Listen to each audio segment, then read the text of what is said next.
Hello students, कैसे हो? बढ़िया।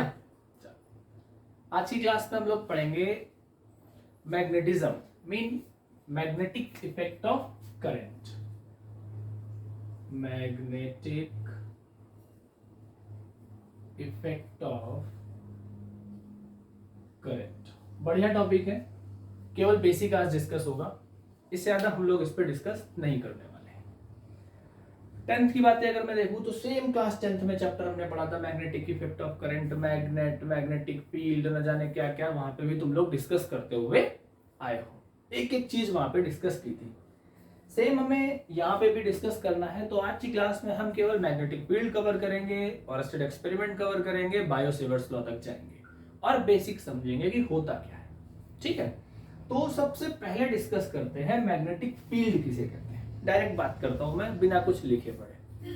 तो मैग्नेटिक फील्ड समझने से पहले मैग्नेट क्या होता है जानते हो आप? जो स्मॉल पीसेस ऑफ आयरन को अट्रैक्ट करता है, या आयरन या कई सारी चीजों को अट्रैक्ट कर रहा होता है, उसको आप मैग्नेट बोलते हो। मैग्नेटिक फील्ड क्या है? अगर मैं देखूं कि मैग्नेटिक फील्ड में देखूं कि किसे कहते हैं, तो मैग्नेट रख दिया आपने, नॉर्थ पोल साउथ पोल बना दिया जो बनाना था।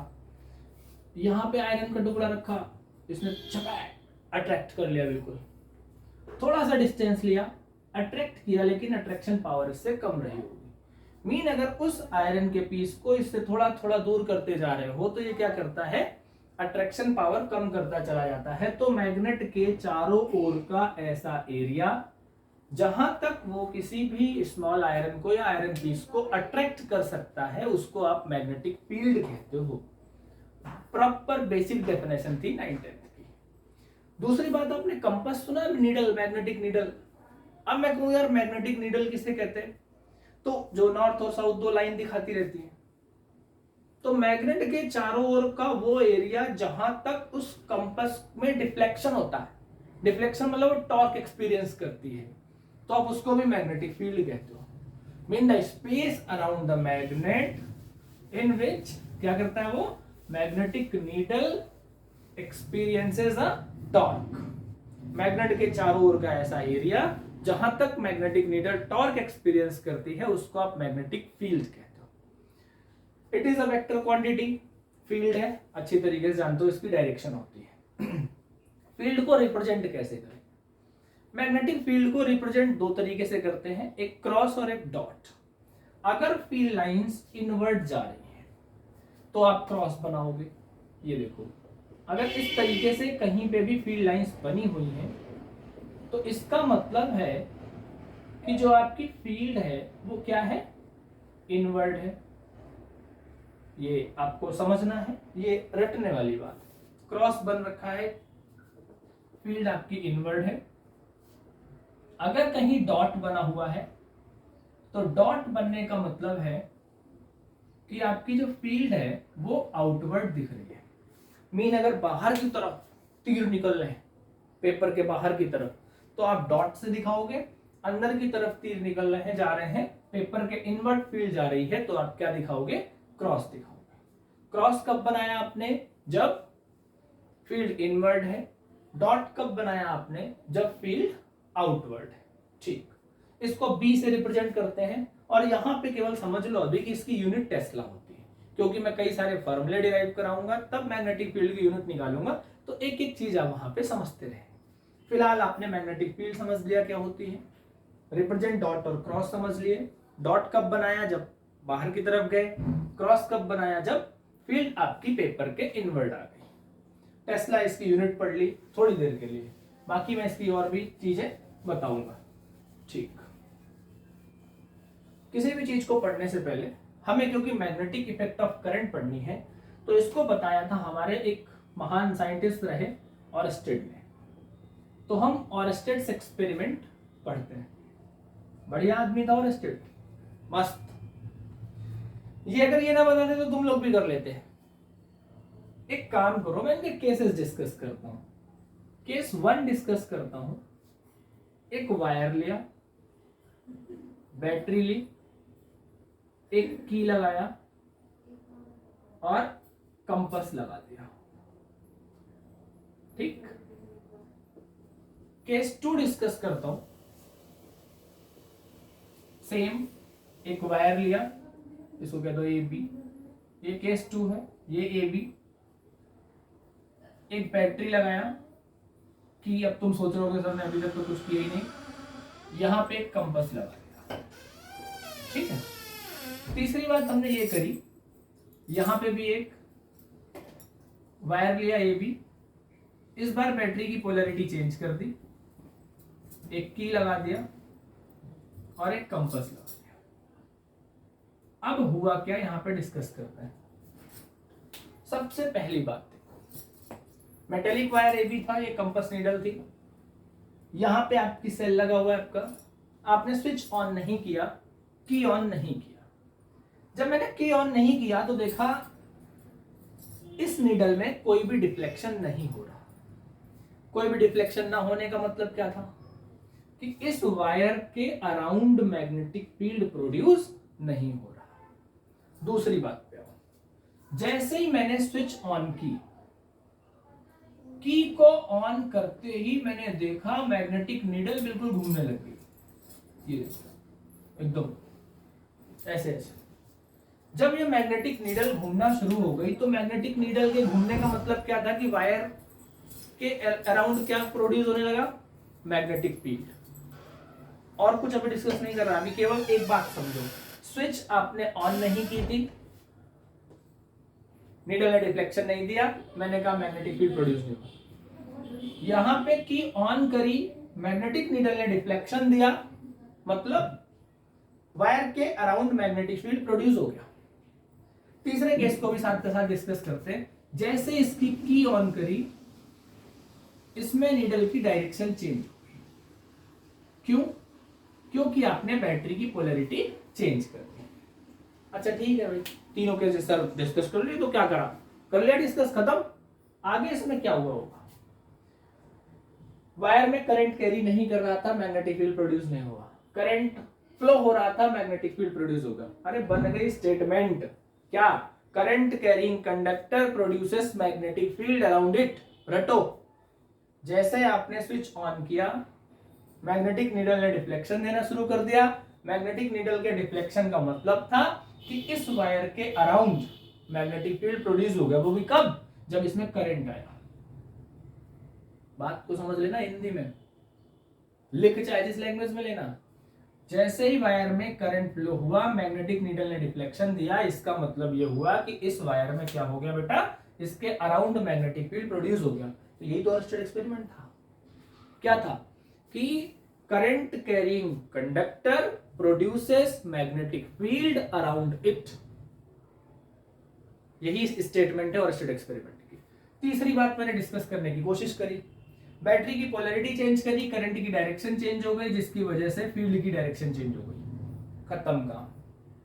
करंट की अगर डायरेक्शन चेंज होती है तो मैग्नेटिक फील्ड की भी डायरेक्शन चेंज हो जाती है। मीन अगर मैं बैटरी की पोलैरिटी चेंज कर दूं तो मैग्नेटिक फील्ड की डायरेक्शन चेंज हो जाएगी। तो अर्स्टेड एक्सपेरिमेंट क्या समझ आया, one line statement. One line statement ये हुआ, according to this experiment current carrying conductor produces magnetic field around it. बच्चों एक बात मैं आपसे और बोलूंगा, जब भी आप वीडियो देख रहे हो पेन कॉपी जरूर पास में रखो, स्टेटमेंट जो बोलूं उसको लिखते चले जाओ, क्योंकि ब्रह्मास्त्र होता है अपने हाथ का नोट्स। अपने हाथ से जो आपने नोट्स बनाए हैं वो सबसे ज्यादा इंपॉर्टेंट होते हैं। आप अपने नोट्स लिखोगे, पेपर के टाइम में आपको एक एक चीज समझ आती चली जाएगी। मैं स्टेटमेंट बोलता जाता हूं, उसको आप लोग नोट करते रहना, ठीक। अच्छा ठीक है भाई, और स्टेट ने बता दिया कि current carrying conductor produces magnetic field around it. इतना बताया, अब मैग्नेटिक फील्ड प्रोड्यूस करा दिया। 10th में जब हम थे तो हमने कई सारे लॉज पढ़े थे मैग्नेटिक फील्ड की डायरेक्शन बताने के लिए, फोर्स की डायरेक्शन बताने के लिए, करंट की डायरेक्शन बताने के लिए। तो क्योंकि बेटा आज ये मैग्नेटिज्म का पहला लेक्चर है, इस वजह से आपको ये लॉज आने बहुत जरूरी है। सबसे पहला लॉ हमने पढ़ा राइट हैंड थंब रूल। अरे हाँ जी सर बिल्कुल, जो बच्चे अगर 10th के इस बात को देख रहे हो तो उनको यहीं पे समझना है, बाकी जो 12th में है उनको केवल रिवाइज होगा। राइट हैंड थंब रूल क्या होता था कि अगर किसी करंट कैरिंग कंडक्टर को अपने दाहिने हाथ से पकड़ लूं, राइट हैंड से पकड़ लूं ऐसे, तो थंब की डायरेक्शन अगर करंट की होती है तो जिस डायरेक्शन में फिंगर्स रोल कर रही हैं वो मैग्नेटिक फील्ड की डायरेक्शन होगी। अरे मजे आए नहीं आए, एक बार में समझो। अगर किसी करंट कैरिंग कंडक्टर को इमेजिन कर लूं कि हमने अपने राइट हैंड में ले लिया ऐसे, तो थंब की डायरेक्शन अगर करंट की डायरेक्शन है तो जिस डायरेक्शन में फिंगर्स रोल कर रही हैं वो डायरेक्शन क्या कहलाती है? मैग्नेटिक फील्ड की डायरेक्शन कहलाती है। तो क्या राइट हैंड थंब रूल समझ आ गया? हाँ जी सर आ गया।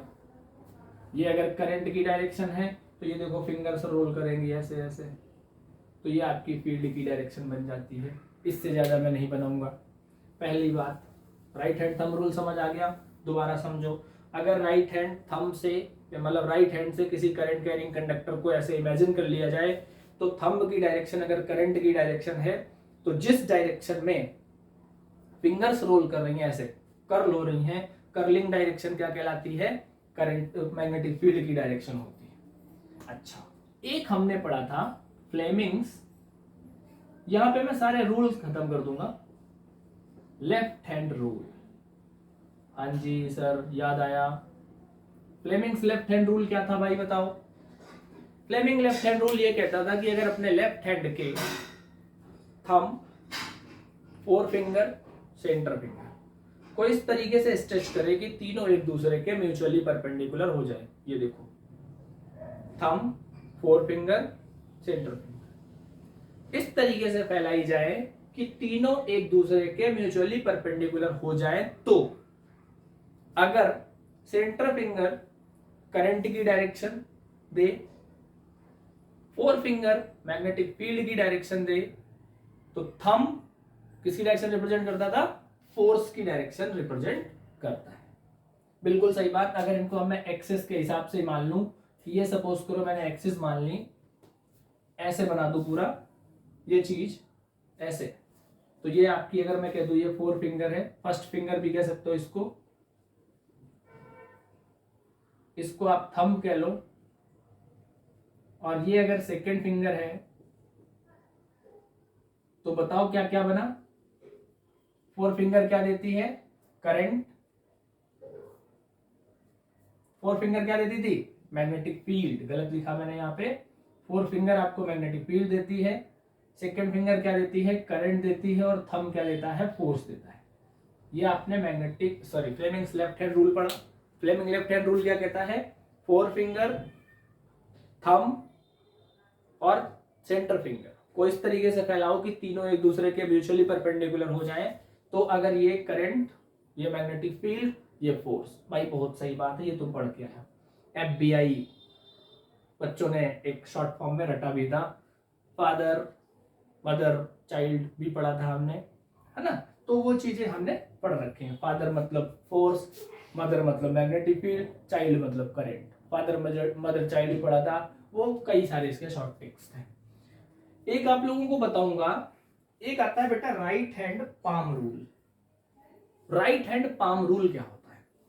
अगर अपने राइट हैंड को इस तरीके से फैलाओ कि ये फिंगर्स और थंब एक दूसरे के म्यूचुअली परपेंडिकुलर हो जाए, ऐसे ऐसे आशीर्वाद देते ना, तथास्तु, ये वाली मुद्रा ऐसे। पहले मैं लिख दूं क्या था? राइट हैंड पाम रूल, दाहिने हाथ की हथेली करनी है। राइट हैंड पाम रूल किसे कहते हैं?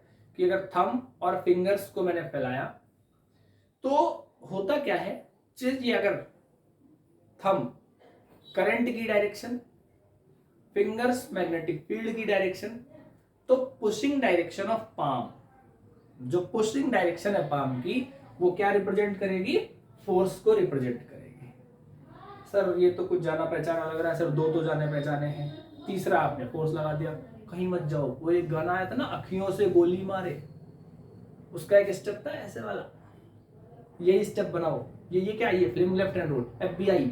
इसमें दाहिने हाथ पे ऐसे रखो बेटा, वहां पे फिजिक्स ही तो लगाई थी रवीना टंडन ने। फोर्स, मैग्नेटिक फील्ड, करंट, इसको ऐसे रखा और ऐसे रख दिया ये चीज। अब देखो ये क्या थी, करंट किधर जा रही है, थंब में, तो थंब क्या देगा, करंट। ये क्या है, मैग्नेटिक फील्ड, ये किधर जा रहा है, फिंगर्स की तरफ। और ये क्या है, फोर्स, तो किधर जा रहा है, पाम की पुशिंग डायरेक्शन। तीनों law clear. Right hand thumb rule, Fleming's left hand rule, right hand palm rule, इन तीनों को आप अपनी लैंग्वेज में लिख लेना। ये तीनों आपको आते भी थे, नहीं आते तो यहां से क्लियर हो गए। ठीक है, अब बेटा आपको एक बेसिक रूल में समझाऊंगा। वायर में बच्चों की जिंदगी निकल जाती है पढ़ते पढ़ते, लेकिन उनसे कभी भी मैग्नेटिक फील्ड की डायरेक्शन नहीं आती। तो उस डायरेक्शन को यहां खत्म करते हैं। मान लो एक वायर है, इसमें ये करंट फ्लो हो रही है। अब मैंने आपसे पूछा कि इसमें मैग्नेटिक फील्ड की डायरेक्शन बताओ। मैग्नेटिक फील्ड की डायरेक्शन बताने के लिए आपने क्या किया, राइट हैंड पाम रूल आपको इस्तेमाल करना है। ये थंब, ये फिंगर्स, जिस डायरेक्शन में करंट जा रही है वहां पे अपने थंब को रख दिया। अब फिंगर्स ये देखो, ध्यान से देखना, यहां कर्ल अंदर को होएंगी, ऐसे अंदर होते होते होते बाहर को आएगी। मेरा मतलब ये नहीं था कि तुमको डायरेक्शन नहीं आती, मेरा मतलब ये था कि कहां पे डॉट बनेगा, कहां पे क्रॉस बनेगा। That is over. ये देखो यहां फिंगर्स घुस रही हैं, घुसने का मतलब मैग्नेटिक फील्ड यहां इनवर्ड है, और घूमते घूमते यहां से बाहर आ रहा है मतलब आउटवर्ड है। तो अगर ये इनवर्ड है तो क्या बना, क्रॉस, और अगर ये आउटवर्ड है डॉट। भाई ये तो यहां पे आउटवर्ड है ना फील्ड, यहां इनवर्ड है, तो जहां पे इनवर्ड है वहां पे आपने क्या बना दिया, क्रॉस। जहां पे आउटवर्ड है वहां पे आपने क्या बना दिया, डॉट। अरे वाह, मजे आ गए भाई। इस पे आओ, करंट नीचे लगा दी।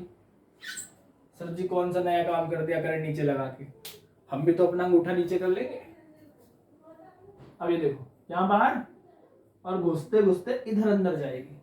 तो अगर यहां बाहर तो इस बार यहां डॉट बन गया, ये अंदर तो इस बार यहां क्रॉस बन गया। तो बताओ अगर वायर में करंट की डायरेक्शन आपको दे दी जाती है कि ऊपर की तरफ करंट जा रही है, इधर नीचे की तरफ करंट जा रही है, तो आप फील्ड बता दो कि डॉट और क्रॉस कहां बन रहे हैं। देख लो अच्छे से, ये लगा ना, ये ऐसे घूमते हुए। बेसिक समझ आ गया होगा बेटा, जो मुझे समझ में आ रहा है। तो ऑरस्टेड एक्सपेरिमेंट को कंटिन्यू करते हैं।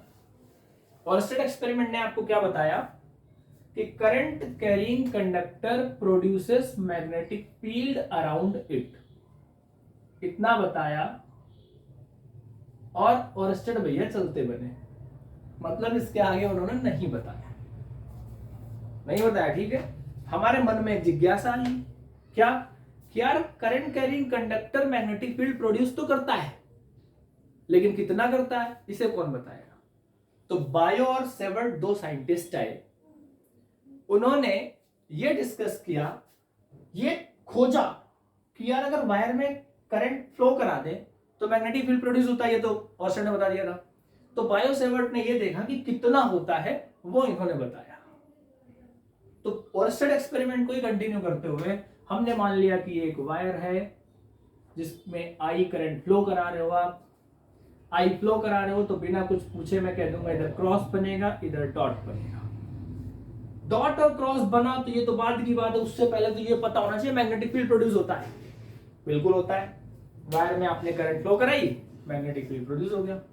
स्मॉल लेंथ एलिमेंट मान लो यार डीएल है, डीएल मान लिया हमने, ठीक है। अरे यार डीएल का बड़ा चक्कर है आजकल इंडिया में, हज जाओ तो मिनिमम 1000 रुपए काट देते हैं। ठीक है, हमारा क्या, यहाँ पर डीएल जा रहा था, length element DL, P point लिया जो कि इससे आर डिस्टेंस अपार्ट है इस ओ पॉइंट से थीटा एंगल पे। यहां हमें यह बताना है कि कितना मैग्नेटिक फील्ड प्रोड्यूस होगा। हिंदी समझ लो, ऑरस्टेड ने केवल यह बताया था कि current carrying conductor magnetic field produce करता है, ये नहीं बताया कितना प्रोड्यूस करता है, उसको बताया बायो और सेवर्ट ने। एक वायर लिया जिसका small length element DL consider किया, आई करंट फ्लो कराई, then the produced magnetic field will depend on the following factors. कौन कौन सा फैक्टर्स पे डिपेंड करेगा, सबसे पहली बात, आई पे डिपेंड करना चाहिए। बिल्कुल सही बात।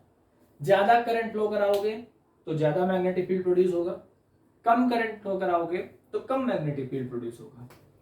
दूसरी बात, लेंथ एलिमेंट के डायरेक्टली प्रोपोर्शनल होना चाहिए। बिल्कुल सही बात है। ज्यादा लेंथ होगी तो ज्यादा दूर तक फील्ड जाएगा, कम लेंथ होगी तो कम दूर तक फील्ड जाएगा। तीसरी बात, क्योंकि मैग्नेटिक फील्ड वेक्टर क्वांटिटी है तो साइन कंपोनेंट के डायरेक्टली प्रोपोर्शनल होगा साइन थीटा के डायरेक्टली प्रोपोर्शनल। चौथी बात, इनवर्स स्क्वायर लॉ कई सारे हैं, इसको और मैं ढंग से अगर एक्सप्लेन करूं तो 1/r² के डायरेक्टली प्रोपोर्शनल। मतलब जितनी ज्यादा डिस्टेंस बढ़ाते जाओगे स्ट्रेंथ ऑफ फील्ड कम होती चली जाएगी। चारों बातें दोबारा समझो। सबसे पहले करंट के डायरेक्टली प्रोपोर्शनल, लेंथ एलिमेंट के डायरेक्टली प्रोपोर्शनल। ये दोनों बातें जानते हो, वायर जितना बड़ा होगा फील्ड ज्यादा दूर तक होगी, करंट जितनी ज्यादा होगी मैग्नेटिक फील्ड उतना ज्यादा होगा। साइन थीटा के डायरेक्टली प्रोपोर्शनल क्यों? वेक्टर क्वांटिटी के हिसाब से लिया।